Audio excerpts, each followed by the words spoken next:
Para glorificar a Cristo, está no ar mais uma edição do nosso debate da Rádio Musical FM. Hoje o tema é sobre suicídio. Quem se suicida perde a salvação? Quem se suicida compromete a sua salvação? Para debater esse tema, estou recebendo aqui dois pastores abalizados para debater esse assunto. Estou recebendo hoje aqui o pastor Henrique Bravo e o pastor Isaac Pereira.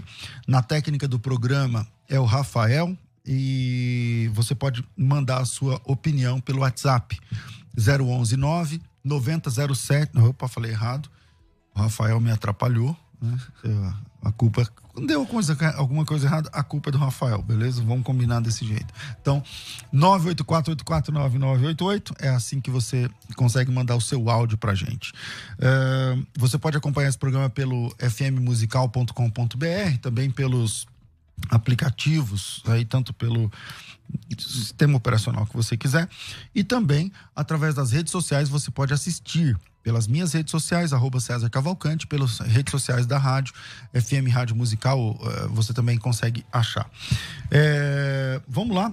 Pastor Henrique Bravo é bacharel em Teologia pelo IBED no Rio de Janeiro, bacharel em Comunicação Social e também Publicidade, pós-graduado em Gestão de Projetos, com MBA em Gestão Estratégica de Pessoas, autor do livro Tomé, 3 Desejos e um Milagre, professor de Teologia Sistemática e pastor na Igreja Assembleia de Deus Vitória em Cristo, aqui em Alphaville, São Paulo. Bem-vindo, pastor Henrique.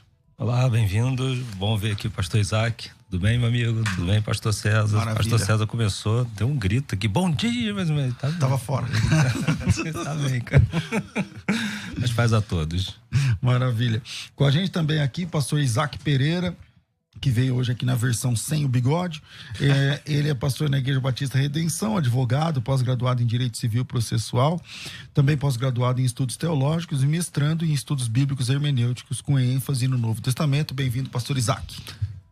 Bom dia a todos, bom dia, pastor Henrique, pastor César, ouvintes. É uma alegria estar aqui novamente, falar sobre esse assunto aí que está em voga, um assunto muito sério, deve ser tratado aí à luz das Escrituras. Bom, temos hoje aqui um calvinista e um arminiano, e vamos debater o assunto sobre salvação também, mas hoje com um prisma diferente. A questão é no suicídio, né? Nós tivemos aí, agora graças a Deus não tá, pelo menos não tem notícia igual estava antes, mas há uns 2 anos atrás começou a ter uma onda de suicídios entre cristãos, pastores, líderes, esposa de pastor, presbíteros, enfim, vários cristãos evangélicos, obrigado, Thaís, tirando a sua própria vida, e é isso, né, devido ao número de suicídios e tal. Então começou-se a discutir sobre isso, e aí na internet pessoas defendendo, não, a pessoa, só Deus sabe, né, o cansaço, a pessoa que tá ali e tal, então não perde a salvação, não dá para falar isso. Outros não, perde a salvação, compromete sim e tal. Então, como é que fica? Então eu vou começar com o pastor Henrique, vai. Uma pessoa que se suicida compromete sua salvação, pastor? Eu creio que sim, só que, vamos lá, eu não creio que seja um assunto assim taxativo. Suicidou, acabou, tá condenado. Como você falou, vocês trouxeram pessoas de 2 escolas, né? Calvinista e arminiano. Quando a gente fala de suicídio, a gente pode abordar sobre o prisma da armatiologia, que é o estudo do pecado. E eu creio que ninguém aqui vai concordar de forma contrária de que é errado, que é uma coisa errada. Acho que ninguém aqui vai dizer que o suicídio é algo bom perante Deus, né? Mas a gente vai olhar aqui do ponto de vista da soteriologia. Acho que hoje o assunto é esse, né? E aí tem salvação? Não tem? Bem, para começar a falar sobre esse assunto, eu creio que é muito pertinente. O pastor César falou sobre alguns casos, né, que tem acontecido muito sobre cristãos. Eu ali na região onde eu pastorei, isso é muito comum, é muito forte ali em Alphaville, a questão do suicídio. A gente tem muitos casos, é um problema assim real, até do meu ponto de vista, eu trato com esse tipo de coisa, e vale a pena falar sobre o assunto. O que eu quero dizer é o seguinte: a primeira grande questão, já para a gente poder raciocinar, eu vou fazer uma comparação que parece que não tem nada a ver, mas eu creio que o suicídio é um tipo de assunto que dá para discutir, e a primeira abordagem é como o dinossauro na Bíblia. O dinossauro, ele não esse termo não existe, porque ele foi cunhado em 1800 alguma coisa, né? Me corrijam aqui. Isso mesmo. 1800 alguma coisa. Então tem gente que diz, mas por que esse dinossauro não tem na Bíblia? Não tem porque esse termo é novo. O termo suicídio também é novo, se eu não me engano é 1800 e alguma coisa. Deixa eu dar uma olhada, 1737. É a primeira vez que se menciona essa palavra. Não significa que que as pessoas começaram a se matar, 1700. Estou falando que o termo, como nós entendemos. Então primeiro para falar sobre suicídio, a gente precisa conceituar o que nós entendemos como suicídio. Tá? Eu acho que o nosso senso comum hoje em dia, que a gente fala sobre suicídio, é o seguinte: uma pessoa que está triste, está desanimada com a vida, ou tem algum tipo de problema psicológico, e essa pessoa, ela remove a sua própria vida. Não estou classificando como suicídio aqui, e aí é importante a gente estabelecer aqui as bases até para a conversa. Qualquer tipo de pessoa que tire sua vida, ceife a sua vida. Porque aí a gente vai ter uma pá de discussão que é mais profunda. Exemplo, Sansão suicidou ou não, né? Pessoas, por exemplo, um bombeiro que entra numa casa para resgatar uma pessoa ali, ele sabe que ele provavelmente, ao inalar aquela fumaça, cometer aquele ato, ele vai morrer, mas ele está se suicidando ou ele está doando a vida? Então, como esse termo não é cunhado, essa definição não é bíblica, não existe uma definição exata sobre o termo, e quando a gente fala suicídio, a gente pega um leque imenso, era importante estabelecer exatamente sobre o que nós estamos falando aqui. Eu creio que o que nós estamos falando hoje sobre suicídio... Então, mas o suicídio, que o cara tá tudo bem, ele vai tomar veneno e vai se matar, ele compromete a salvação? Na minha opinião, sim. Ok. Pastor Isaac Pereira, a pessoa que se suicida compromete sua salvação? Não. Como o pastor Henrique mencionou aqui, é importante frisar que a Bíblia realmente não traz essa palavra, não traz questões claras acerca disso, mas nós sabemos que o suicídio é pecado em qualquer circunstância. A pessoa tentar contra a própria vida por motivo torpe. Ele mencionou aqui o bombeiro, né? Acho que a gente não vem automaticamente na nossa mente esse tipo de pessoa, né? Vem aquela pessoa que atenta contra a própria vida, a fim de ceifá-la, a fim de terminá-la, por qualquer motivo, geralmente um motivo egoísta, um motivo de tristeza, enfim. Aí os motivos podem ser inúmeros, né? Às vezes até no impulso. Não precisa nem de premeditação, mas no impulso a pessoa faz isso. Mas a Bíblia menciona algumas pessoas que tiraram a própria vida. O pastor Henrique mencionou Sansão. Eu creio ali que Sansão não foi um suicídio, mas um ato de guerra. Mas nós temos Saul, nós temos Aitofel, nós temos o próprio Judas no Novo Testamento, que fez... E todas essas pessoas aí não foram salvas, né, Isaac? Assim, a Bíblia não fala acerca da salvação delas, como o pastor... Abimeleque... Isso. A Bíblia não fala acerca da salvação, mas ela mostra ali, acho que na narrativa, nós podemos observar que na narrativa não foi algo bom, algo aprovado, mas com relação à salvação dessas pessoas nós não sabemos, mas a motivação que os levou a tirar a própria vida não foi boa, não foi aprovado. Você observa na narrativa que eles fizeram isso e isso era pecado. Então a Bíblia quer deixar claro que o suicídio é pecado. Mas como o pastor Henrique disse aqui, esse é um assunto, o assunto do debate é um assunto de soteriologia, não necessariamente do suicídio. E eu aqui, como bom calvinista, em posse de diversos textos aqui, eu digo com certeza de que o suicídio é pecado, e sendo pecado, não existe esse pecado que não possa ser perdoado, que não foi alcançado pela obra de Cristo. A pessoa veio, o pastor César mencionou aqui vários pastores que ao longo de toda a sua trajetória contribuíram para a igreja, pastorearam ovelhas, mas num momento talvez de profunda tristeza, de profundo clamor da sua alma, decidiram tirar a própria vida. Essas pessoas, esses pastores, esses crentes que fazem isso, precisa lembrar que tem que ser crente. Essas pessoas não perdem a salvação. Por quê? Porque esse pecado, assim como todos os outros, eles estão perdoados, foram pagos por Jesus Cristo na cruz. Então, esse pecado do suicídio e qualquer outro, eu vou lá, mato uma pessoa. esse pecado está perdoado. Claro, você vai ter consequências legais, civis, mas esse pecado está perdoado. Esse ranço que nós temos do catolicismo medieval, de tratar o suicídio, os pecados capitais, esses pecados que não têm perdão, nós devemos abolir, como bons protestantes, nós devemos abolir isso, essa ideia de o suicídio é um pecado especial, então ele não tem perdão. De forma nenhuma. Nós vemos aqui, eu quero listar ao longo do debate aqui, 3 motivos pelos quais os crentes não podem perder a salvação. O primeiro motivo aqui, para passar a palavra para o meu colega, é que o Espírito Santo é o garantidor da minha salvação. Então, seja o suicídio ou qualquer outro pecado, o Espírito Santo me selou, como diz em Efésios 1, e ele é o penhor, é a garantia da minha herança, de que eu vou receber quando eu morrer. O suicídio não tira esse efeito, não tira esse poder, não tira o selo do Espírito Santo que está em mim. Eu posso muito bem chegar lá no céu e receber uma bronca desse tamanho por ter feito isso, mas eu vou chegar no céu porque eu não perdi a salvação. Pastor Henrique. Bem, deixa eu conceituar aqui primeiro.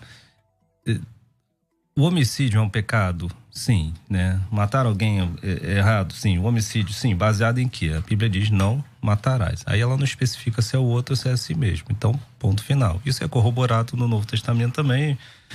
Não matar. Quando começa lá em Gênesis, no capítulo 9, ele já faz uma menção no versículo 5, 6, né? Todo aquele que derramar o sangue humano terá seu próprio sangue derramado pelo homem, porque Deus o fez à sua imagem. Então, eu só quero deixar bem claro que tirar a vida é algo completamente equivocado, errado, é o princípio mor, né? O princípio da vida, e em hipótese nenhuma isso pode ser feito.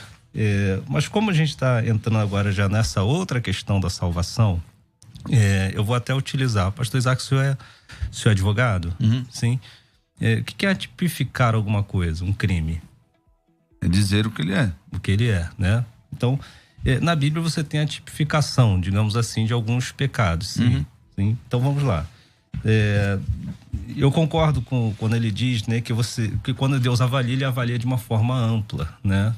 Eu entendo isso também, né? A gente não é taxativo, que é um pecado que faz a pessoa perder ou não. Até o que Jesus diz que tem um tipo de pecado lá que é o imperdoável, né? E não é dito na Bíblia que é o suicídio, ok? Então, de posse disso, vamos aqui observar que vou pegar 2 textos aqui. Apocalipse 22, 15 e 21, 8, que eu vou citar aqui como se fosse uma tipificação, né, de um crime. Vamos lá. E ficarão de fora os cães, os feiticeiros, os adúlteros, os homicidas, os idólatras e todo aquele que ama e pratica a mentira. Aqui seria uma espécie de uma tipificação de alguns pecados, dizendo exatamente quais os são, e esses aqui ninguém entra. Seria isso ou não? Apocalipse 21, 8. Mas quanto aos tímidos, aos incrédulos, aos abomináveis, aos homicidas, aos que se prostituem, aos feiticeiros, aos idólatras e a todos os mentirosos, sua parte será no lago que arde com fogo e enxofre, que é a segunda morte. Outra vez estão classificando algum tipo de pecado que é inadmissível entrar no céu. Aí você me pergunta, mas um feiticeiro pode se converter? Sim. Um feiticeiro, então, um ex-feiticeiro, ele pode entrar no céu? Sim. Um sujeito que praticava mentira, que era o idólatra, ele pode se converter e entrar no céu? Sim. Então, como se entender esse texto? É alguém que não saiu dessa prática. Ele termina a sua vida vivendo essa prática. A questão do homicida, ele entra aqui também, alguém que tirava a sua vida. Mas o homicida pode se converter? Sim. O problema é quando o sujeito tira a sua própria vida, ele não tem o tempo do arrependimento. Eu creio no poder do arrependimento. Eu creio no poder de que quando você confessa a Cristo, Deus é poderoso para perdoar. E até um suicida. Vamos lá, parece que eu vou me contradizer, mas eu creio que há um perdão para o suicida. Exemplo, o sujeito vai tomar um veneno. Ele se arrepende no meio do processo e aquele processo, até a morte dele, demora um tempo. Ele se arrependeu, confessou, houve ali um processo de perdão.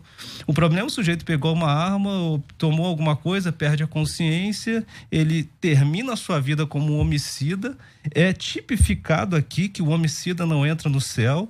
Então eu não tenho poder para dizer que, olha, se você cometer isso, não tem problema não, você vai para o céu, mas é porque Deus vai te olhar de uma forma geral. Quando o texto é muito explícito que isso daqui é inadmissível para o próprio Deus. Pastor Isaac.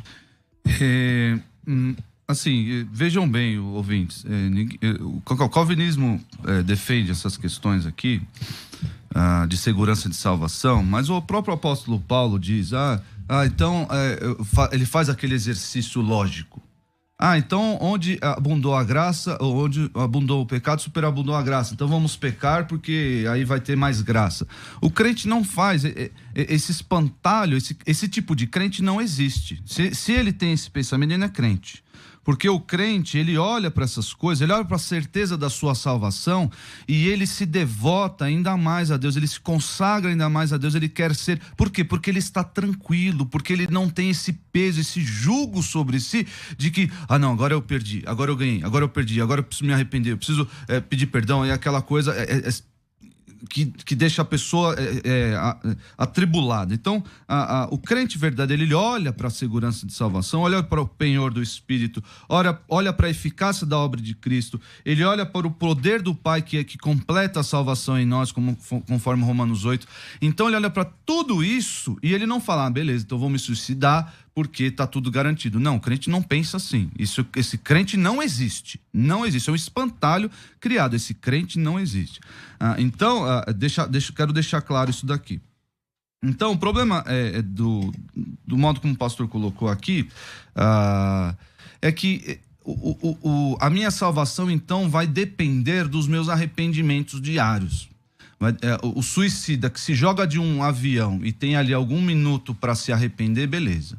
O suicida que atirou na cabeça, esse não teve tempo. Então a minha salvação vai depender desse meu último arrependimento.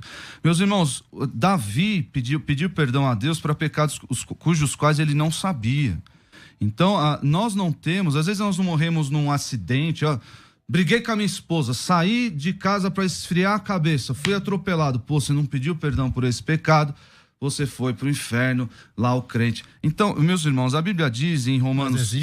Mas existe... Não, vou deixar você... A Bíblia diz em Romanos que não há nenhuma condenação. A culpa do pecado foi retirada de sobre nós. A culpa do pecado que nos condenava, ela foi posta sobre Cristo.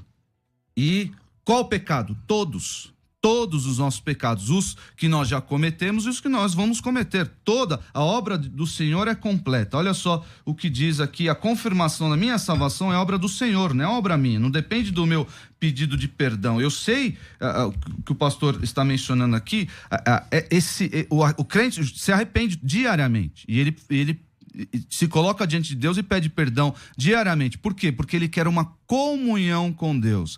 Mas a minha situação, o meu estado diante de Deus é de justo. Por quê? Por causa do meu pedido de perdão? Não. Por causa da obra de Cristo. Olha só, 1 Coríntios 1:7. De maneira que não vos falte nenhum dom, aguardando vós a revelação de nosso Senhor Jesus Cristo, o qual também vos confirmará até o fim, para serdes irrepreensíveis no dia do nosso Senhor Jesus Cristo. João 10. Eu lhes dou a vida eterna, jamais perecerão e ninguém as arrebatará da minha mão. Hebreus 12, olhando firmemente para o autor e consumador da fé. Ele é o início e o fim, ele vai terminar, não vai acabar... Ih, rapaz, o cara se suicidou, não vai dar para terminar a obra de salvação na vida desse aí, porque felizmente não vai dar para consumar a salvação porque ele se matou. Então, não existe, o poder é a obra de Jesus Cristo, não é a minha obra, não é o que eu faço que vai me levar para o céu. Bom, teologamentos à parte, né, teologias à parte, o primeiro comentário aqui do YouTube na página da Musical FM, e quem quiser é só entrar aí no YouTube, Musical FM 105.7, acho que é assim que é o canal lá, e você vai acompanhar. O primeiro comentário é de um irmão chamado Marco Ribeiro. Ele diz o seguinte: não aguento mais viver.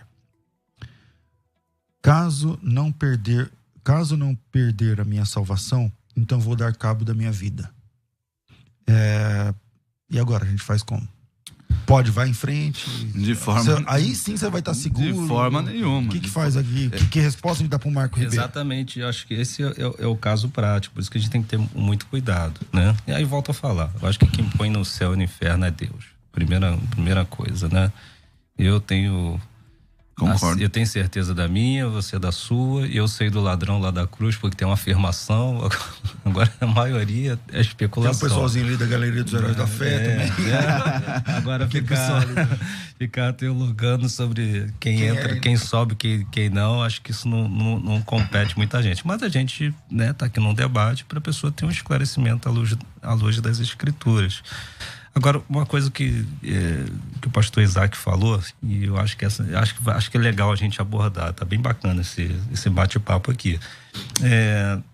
Os casos bíblicos, né, não há questão taxativa. O sujeito tirou a vida e por isso ele se perdeu. Só que todas as narrativas e todos os exemplos bíblicos de alguém que tirou a própria vida é uma trajetória ruim. Ele culminou com a questão do suicídio, o sujeito tirando a sua vida. Não é uma condenação exata pelo fato dele ter tirado. Mas se você olhar a trajetória de todos esses personagens, tanto Saul quanto Judas, né? Aí você tem Aitofel e muitos ali, quando ele termina, parece que a cereja do bolo foi tirar a vida. Por isso, eu até me deixo fazer entender. Eu creio que acho que o pensamento do calvinista é que ele não perde a salvação. É que ele nunca teve, seria isso? Não, então, existe o pensamento simplista do qual eu não me esposo. A pessoa, se ele se suicidou, ele nunca foi crente. Eu não creio nisso. Eu não creio nisso porque Você crê que mesmo se suicidando, ele é salvo? Eu sei. O suicídio não é algo simples, nós não podemos tratar assim de modo simplista. Como nós estamos aqui tratando de soteriologia, então nós tratamos de forma mais abrangente, né? Então o calvinista vai dizer que nenhum pecado, inclusive o suicídio. Mas eu creio que o suicídio é algo muito complexo. Assim, os motivos que levam a pessoa a tirar a própria vida podem ser inúmeros. Os da Bíblia são pessoas que tiraram sua vida por motivos, tiveram a sua trajetória, como o pastor disse aqui, ruim, a trajetória que culminou nesse pecado, e já era uma vida de pecado, já era uma vida distante de Deus, e tudo bem, a Bíblia não vai tratar da salvação dessas pessoas, nenhum texto ali vai falar de soteriologia, mas eu não sou desse pensamento simplista que, não, beleza, o calvinista mais radical vai dizer, se suicidou, não era crente. Porque ele nunca esteve, ele nunca participou. Porque aí ele vai ter vários problemas, como aquele texto de Hebreus, né? Enfim, aí entra numa outra questão. Agora, com relação a esse ouvinte aqui, só para poder ajudar, porque acho que não pode passar batido, que foi um comentário muito forte que o rapaz mandou. Deixa eu só falar para esse rapaz aqui, o Marcos Ribeiro. Vou pedir até que, acho que hoje a gente vai tratar como 3 pastores aqui no rádio, né? Até mais do que como teólogo. Marcos, tanto Judas quanto Pedro tiveram um processo ruim diante de Jesus, né? Judas o traiu e Pedro negou, né? E ambos, se você observar ali a própria palavra ali às vezes fica uma discussão, um negócio de remorso, arrependimento. Judas errou.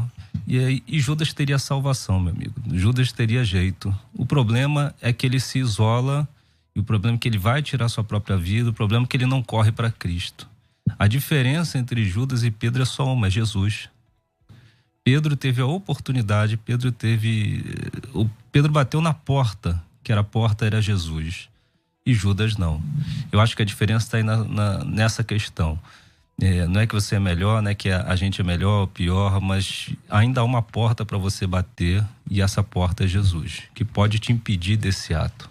O Senhor Jesus disse em Mateus 11, 28, querido: vinde a mim todos os que estáis cansados e sobrecarregados, e eu vos aliviarei. Tomai sobre vós o meu jugo e aprendei de mim, porque sou manso e humilde de coração, e achareis descanso para a vossa alma, porque o meu jugo é suave e o meu fardo é leve. Se volte para Cristo, procure uma igreja, procure o povo de Cristo, se volte para Ele e tenha comunhão com os salvos e os santos, e você será auxiliado pelo povo escolhido de Deus. Bom, vamos para o intervalo e na volta a gente continua aqui. Estamos de volta com o programa Crescendo na Fé, mais uma aqui da sessão pastoral. Agora é da Vilma Rocha, ela mandou pelo WhatsApp. Irmãos, eu tenho fibromialgia. Sinto tanta dor que tem dia que penso que é melhor morrer.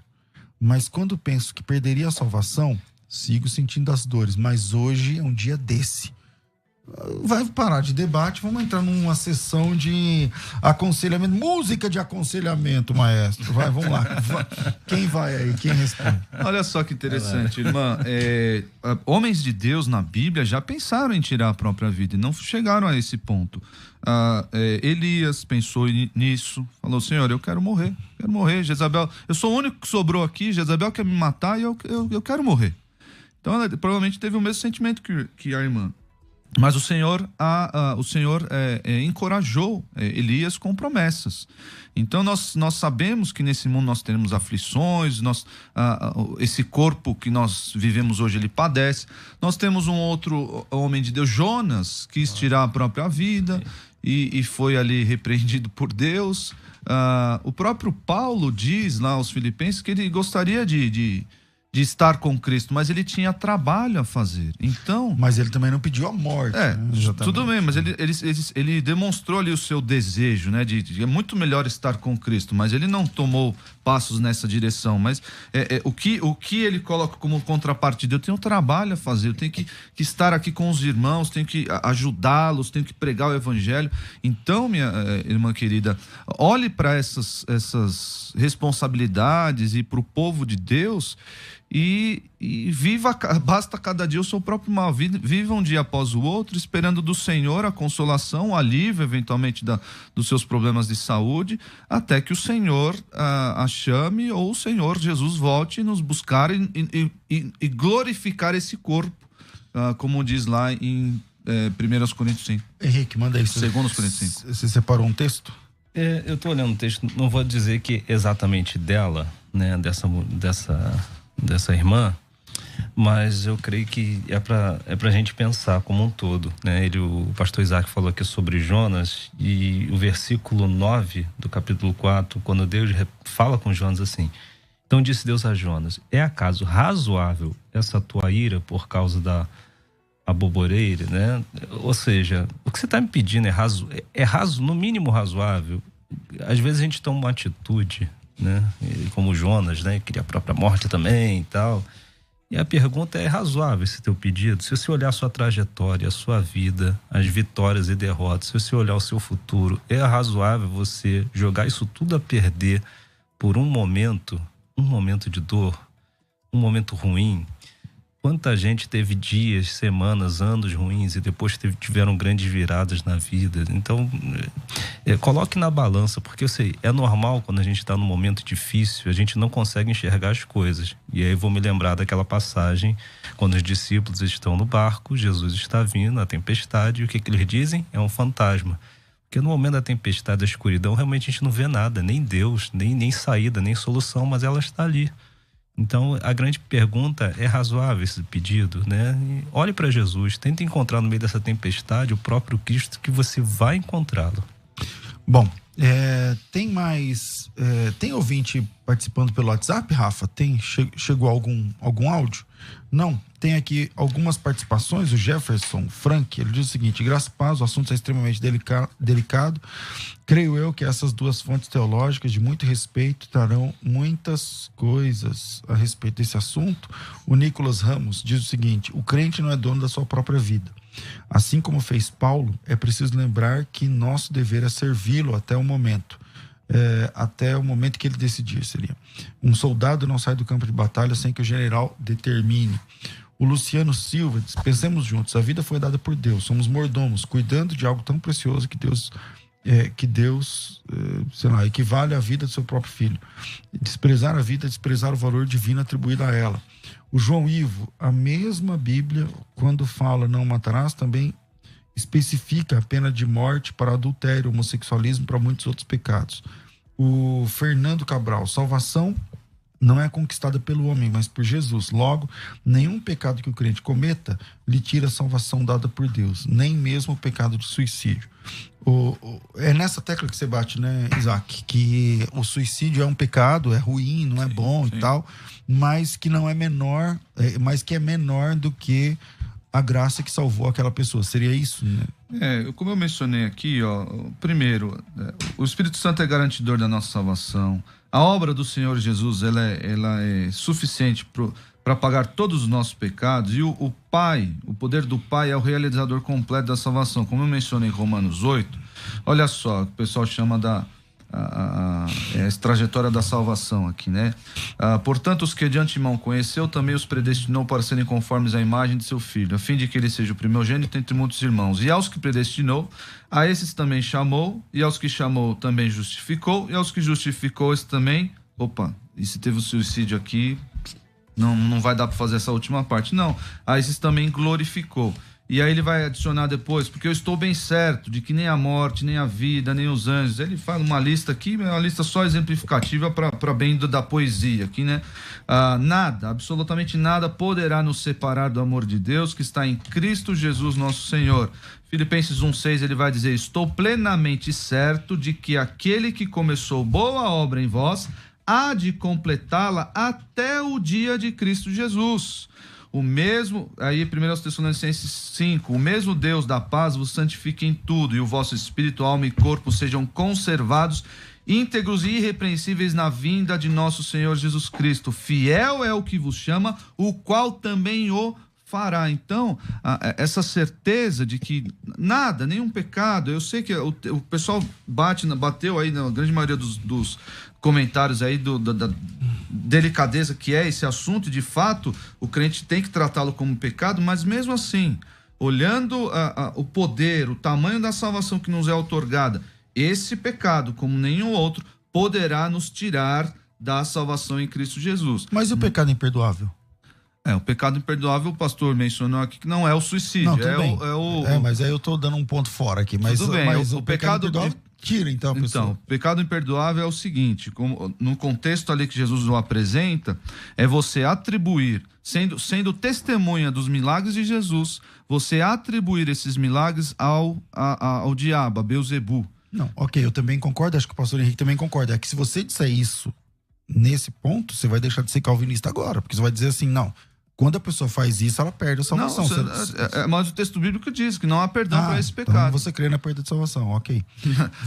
Naquela época, nos dias de Jesus. Tinha, agora não tem mais. Não tem mais. Certo. Porque esse pecado não dá mais para cometer. Certo. Pastor Henrique.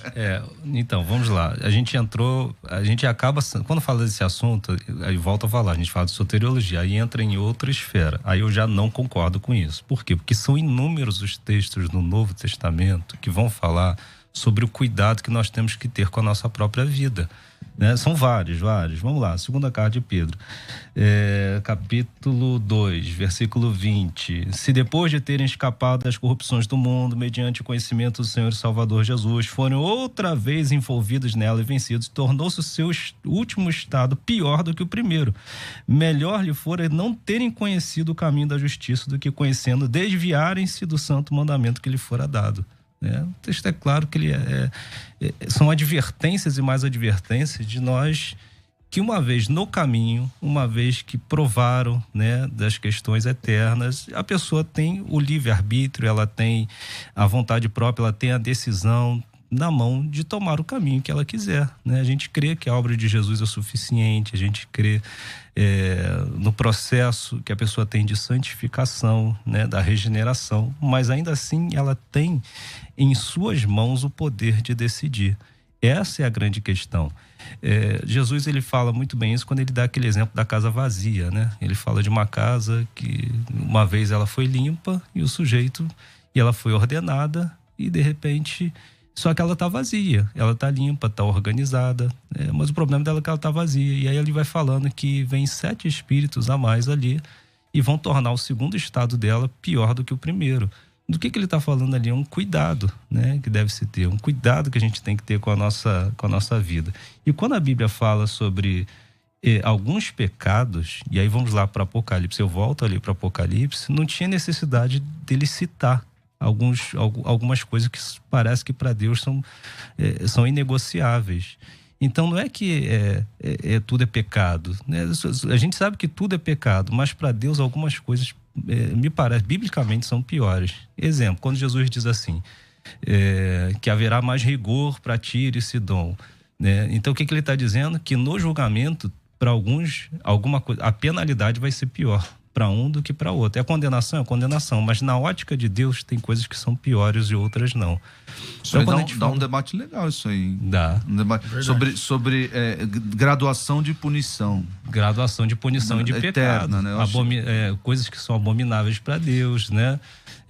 Eu sempre ouvi isso, né? Não tem pecadinho, tem pecadão, é tudo pecado. Concordo que tudo é pecado, mas quando você olha para a Bíblia tem coisas que parecem que são piores do que as outras. Os falsos mestres serão julgados com mais rigor. Eu acho que tem pecadinho e pecadão, sim. Vamos lá. Não, sim, eu também acredito. É o que eu tô falando, que a gente ouve, eu sempre ouvi isso na igreja. A Vilma que tinha falado para efeitos de salvação, para efeitos de justificação, à luz de Romanos, todos os pecados são pecados. Nenhum pecado está fora ou é superior ao efeito da justificação em Cristo. Sim. Existe pecadinho e pecadão nos termos como nós tratamos aqui, os efeitos. Eu acabei de mencionar. Jesus disse isso, né? Jesus falou para Pilatos o seguinte: aquele que me entregou a você, maior pecado tem. Então existe. Para Jesus, o pecado do Judas os dois são pecados, mas o do Judas é pior do que o do Mas para efeito de justificação, nenhum pecado está fora da abrangência da graça. Menos um. Menos um. A Vilma, ela tá agradecendo aqui. Ela é uma das pessoas que vocês aconselharam. Disse assim: sim, morrer somente no momento de Deus. Obrigado, gente, por esse conselho. Viver a cada dia. Amo vocês, são minhas companhias, tal, tudo mais. Já valeu o debate, já. Glória a Deus, glória a Deus. Vamos lá. E como é que fica essa questão, então, da pessoa que... crente... É que eu não quero usar a Vilma como exemplo, ou o Marco como exemplo, que são pessoas que pensaram já em morrer, mas se por acaso tirarem a própria vida, tá tudo bem espiritualmente? Não, é pecado. É que assim, o pastor mencionou aí, o Apocalipse menciona reiteradas vezes, ali é muito claro assim, que são pessoas cuja vida foi marcada por homicídio, por adultério, por prostituição. São pessoas que são conhecidas por isso. Não são crentes. E ele já explicou, claro, uma prostituta não pode se converter? Pode se converter, claro, mas ela se convertendo, ela já não é mais a prostituta, ela não é mais uma pessoa conhecida por esse pecado. Então ela deixa essa vida de outrora para trás para se tornar uma nova criatura. Então ali o texto é claro de que não está falando de crentes, está falando de pessoas cuja vida era marcada por esses pecados. E se uma pessoa comete um pecado, o homicídio de si mesmo, você começa um pecado que é o suicídio, e pisou na bola, rapaz, desculpa aí, sua passagem, seu nome no livro da vida foi riscado, então não dá aqui. Não existe isso. É o que eu disse, a motivação para o suicídio são inúmeras as motivações. Não dá pra gente colocar dentro da caixinha e falar, beleza. Mas o que nós podemos fazer à luz desses textos que eu li, e eu concordo, olha só que interessante, os textos que o pastor menciona aqui, acerca da perseverança do crente durante a sua vida, eu não os anulo e pelo contrário, eu os endosso. O crente, que é crente de verdade, ele quer perseverar, ele quer demonstrar para os outros as suas obras, a sua salvação, a confirmação da sua fé. Isso acontece, não existe crente que relaxa. Eu fui salvo, pronto, agora eu sou eleito. O pessoal cria esses espantalhos, né, pro calvinismo. Eu sou eleito, tô eleito, relaxa, ele vive do jeito que ele quer. Não, o crente não é assim, esse crente não existe. O crente olha pro texto de 2 Pedro 2:20 e ele treme, por quê? Porque ele não quer voltar pro estado anterior. Ele quer perseverar, ele quer demonstrar a sua fé e ele não quer ser marcado por pecados, porque ele é uma nova criatura. Pastor Henrique. Bem, eu só vou trazer mais um texto aqui que eu acho que é importante a gente mencionar, porque ele é muito citado, né, quando se fala sobre esse assunto, né? Então vale a pena a gente pelo menos passar para achar que a gente não foi negligente. Que é quando Paulo escreve sua carta aos Coríntios, né? Eu vou falar o capítulo 6, depois eu volto no 3. O 6, versículo 19, 20, diz assim: ou não sabeis que o vosso corpo é templo do Espírito Santo? Então, dizendo que o corpo é o templo. Ele mesmo define, é uma definição de Paulo, que habita em vós, proveniente de Deus, e que não sois vós de vós mesmos, porque fostes comprados por um bom preço. Glorificai, pois, a Deus em vosso corpo e o vosso espírito, quais pertencem a Deus. De quem é o seu corpo? De Deus. Seu espírito pertence a Deus. Então ele diz que a propriedade não é do homem, é um templo cuja propriedade é de Deus. Nesse mesmo livro, nessa mesma carta, se nós voltarmos 3 capítulos, e a gente está falando do mesmo contexto aqui, né, que é o contexto da própria carta, ele diz, no capítulo 3, versículos 16 e 17, não sabeis vós que sois templo de Deus e que o Espírito de Deus habita em vós, e se alguém destruir o templo de Deus, Deus o destruirá, porque o templo de Deus que sois vós é santo, né? Uma das coisas que muita gente pega esse texto, né, e aqui fica uma pulga atrás da orelha, é o seguinte, né, se alguém destruir o templo de Deus que sois vós, todo o contexto ele está falando sobre o seu corpo, sobre a sua vida. Tá Quando claro. eu destruo a minha própria vida, Deus o destruirá. Que destruição próxima é essa se o corpo já foi destruído e a vida já acabou? Aqui eu estou falando de uma condenação, uma segunda morte. Então, assim, eu sei que é um tema muito difícil e eu sei que envolve muitas questões, como ele falou aqui. Por que muitas questões? Porque depende de caso para caso. Eu vou citar um outro caso que a gente ainda nem falou, a gente só falou por alto, mas vamos lá. Uma pessoa com problemas psicológicos gravíssimos, que não tem posse da sua faculdade. Tem até um termo, né, jurídico, que é o... Inimputável, né? Então, existem casos aí, como a gente fala, que foge até a teologia, é Deus, irmãos. É Deus que vai julgar caso a caso. Agora, o que eu diria? Qual era a minha resposta? Se você me perguntar, tá, pastor, mas e aí diante disso tudo? Eu creio que existe uma regra maior. Qual é a regra maior? A principal, uma regra. Tirar a sua própria vida, você está tentando, está sendo homicida, né? E você, que conforme Coríntios, conforme Apocalipse, você está incorrendo num grande problema de condenação. Agora, existem, para toda regra, exceções e variações, como essa, como o sujeito que tomou o veneno, ele se arrepende, como essa questão psicológica, enfim. E essa por aí vai. História de Coríntios aí, Isaac, que destruiu o templo. Então, olha só, tá claro destruição aqui, ó, em Coríntios, em 1 Coríntios 5. Olha só, quando a igreja aplica a disciplina, diz assim, ó: em nome do Senhor Jesus, reunidos vós e o meu espírito com o poder de Jesus, nosso Senhor, entregue a Satanás para a destruição da carne, do corpo. A destruição do templo é destruição do corpo, que a pessoa se entregou à imoralidade, a fim de que o espírito seja salvo no dia do Senhor. A pessoa não perdeu a salvação, ela foi disciplinada da igreja, tem pecado obstinado. Aqui o pecado não era incesto, né? Não era incesto porque não era com a mãe, era com a madrasta, né? E era um pecado grave. Adultério, né? Isso, um pecado grave, absurdo. E qual era a recomendação de Paulo? Você expulsa essa pessoa da igreja, a fim de que entregue a Satanás para a destruição da carne, a fim de que o espírito seja salvo no dia do Senhor. A pessoa não perdeu a salvação porque foi disciplinado, porque teve pecado, por mais que aquilo seja um absurdo, né? Mas isso não responde a questão dele lá do templo, quem destruiu o templo, o Senhor destruirá. Como que entende? Então, quem destrói o próprio corpo, o Senhor vai como diz lá em Romanos também, tem o entendimento de Romanos, o Senhor vai entregar essa pessoa à própria destruição. O Senhor não vai não vai frear que essa pessoa se destrua o próprio corpo. Se o próprio corpo já é o templo e esse templo já foi destruído, como Deus vai destruir o que já foi destruído? Está sendo destruído, está destruindo. Aqui o corpo é o corpo da pessoa, né? Templo no sentido alegórico. Sim, mas é o corpo da pessoa. O Senhor vai... Mas como é que foi a sua abordagem? Então, exatamente isso. No capítulo 6, ele diz, né, que o corpo é o templo. Ele faz essa associação. E ele diz que vós não sois de vós mesmo. Depois ele vai dizendo, né, no versículo 20, né, para você glorificar o corpo e o espírito que pertence a Deus, não é seu, é Deus. Então aqui foi bem claro o que é. No capítulo 3, ele diz: não sabeis vós que sois o templo de Deus e que o Espírito de Deus habita em vós? E se alguém destruir o templo de Deus, Deus o destruirá. Porque o templo de Deus, que sois vós, sempre ele falando da própria pessoa, é santo. Então, essa é a grande questão. Se você destrói o templo, Deus falou: você destruiu o templo, você destruiu esse corpo que não é teu? Ok, lá na frente eu te destruo. Eu acho que Deus vai destruir o corpo aqui, Deus vai matar. Mas se você já destruiu? Você já destruiu. Não, você está destruindo, você não pôs fim à própria vida. Mas lá não está no gerúndio. Não, mas eu sei, você está falando de imoralidade. Entendi. Você tem que possuir o seu corpo em santidade, mas você está na imoralidade, é o contexto, até o capítulo 6 é o contexto aqui de imoralidade. E ele coloca o exemplo do capítulo 5 no meio. Se você está fazendo isso com o seu corpo, destruindo o seu corpo, eu vou te matar. Deus vai matar você, porque você está destruindo o corpo do templo do Espírito Santo. Infelizmente, quando tá ficando bom, é hora de parar. Vinheta de considerações finais. Vai. Considerações finais.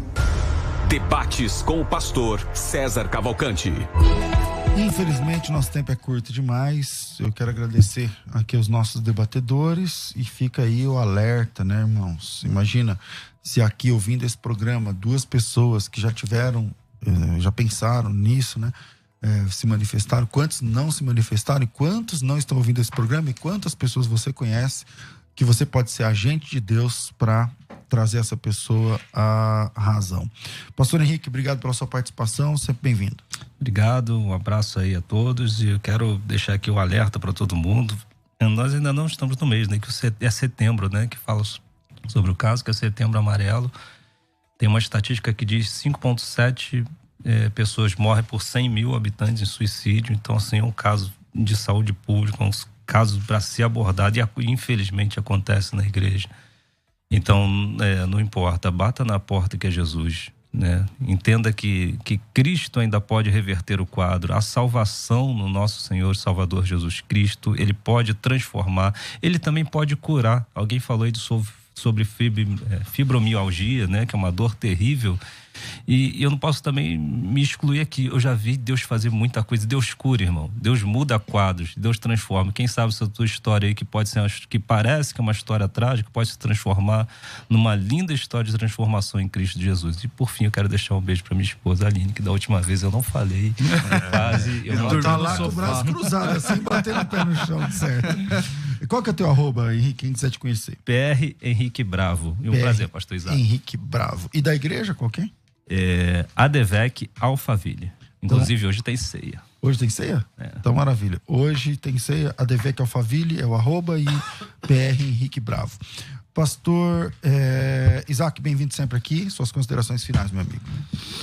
Bom, meus queridos, eu quero deixar aqui dois textos. 2 Timóteo 1,12 diz assim: por isso estou sofrendo estas coisas, todavia não me envergonho, porque sei em quem tenho crido e estou certo de que Ele é poderoso para guardar o meu depósito até aquele dia.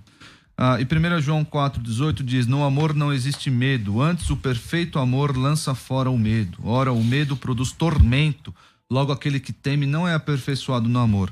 Meu querido, você que está ouvindo, você que receba o jugo de Jesus, o jugo suave de Jesus, saiba que a sua salvação está garantida nele, pela obra dele. Mas o crente que observa essas coisas, ele se devota, ele se consagra, ele encontra em Jesus o alívio, ele encontra em Jesus o amor e deixa para fora, deixa para trás o medo. Então você que está pensando aí, está com tribulações na sua vida, saiba que a tribulação, a dificuldade, ela vai produzindo em você, conforme Pedro diz, vai produzindo em você um caráter aprovado, se você resistir até o final. E como o pastor mencionou aqui, Deus cura no seu tempo devido, mas Deus cura, Deus opera milagres, eu creio nisso, nós todos cremos que Deus opera milagres. Então, aguarde no Senhor pacientemente. Foi um prazer, pastor Henrique, pastor César, estar aqui novamente. Você pode me encontrar no www.igrejaredenção.org.br ou nas mídias sociais aí, YouTube, Facebook, Instagram, Igreja Batista Redenção São Paulo. Maravilha, e para quem não crê em milagre, hoje você está vendo um crente sensacionista dizendo: eu creio que Deus faz milagre, Ele opera e tá tudo mais. Oro por milagres todos os dias. Depois eu quero entender esse negócio aí também direito. Obrigado vocês pela compreensão e pelo carinho, pelo apoio, pela audiência, os debatedores aqui pela contribuição fantástica. Eu sei que o tema não é fácil e me uno aqui com os dois pastores. Se você tá aí achando que tá num beco sem saída, que a saída é tirar a própria vida, não. Olha para Jesus melhor, se aproxima mais de Jesus, pega uma Bíblia, uma boa Bíblia, leia lá o Evangelho de João, Mateus, Marcos, Lucas, veja, conheça o Jesus da Bíblia, tá certo? Obrigado, Rafa, fico por aqui, às 14h eu volto com um bom e velho programa Crescendo na Fé. Tudo isso e muito mais a gente faz dentro do reino, se for da vontade dele.